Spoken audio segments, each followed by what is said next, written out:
Office की party में सब कुछ नॉर्मल लग रहा था जब तक मैंने अपनी बीवी को अपने बॉस के साथ कोने में खड़े हुए नहीं देखा। दोनों के बीच उस तरह की मुस्कान और आंखों में चमक थी जो मैंने उनके साथ कभी महसूस नहीं की थी। मैं हमेशा सोचता था कि उसकी हाल ही में हुई प्रमोशन उसके टैलेंट की वजह से हुई है, लेकिन उस शाम सब कुछ बदल गया।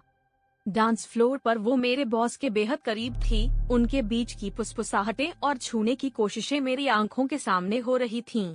मैंने खुद को समझाया कि शायद मैं ज्यादा सोच रहा हूँ, लेकिन फिर मैंने वॉशरूम के पास उन्हें एक साथ जाते देखा और लौटते वक्त उसके बाल बेतरतीब थे, लिपस्टिक हल्की सी फैली हुई थी। बॉस ने मेरी तरफ देखा और मुस्कुराया, जैसे कुछ हुआ ही न हो। घर लौटते वक्त मैंने उससे पूछा, तुम्हारे और उसके बीच सब ठीक है ना? उसने हंसकर टाल दिया और बोली, तुम हमेशा शक करते हो, इसी वजह से मैं तुमसे दूर होती जा रही हूँ।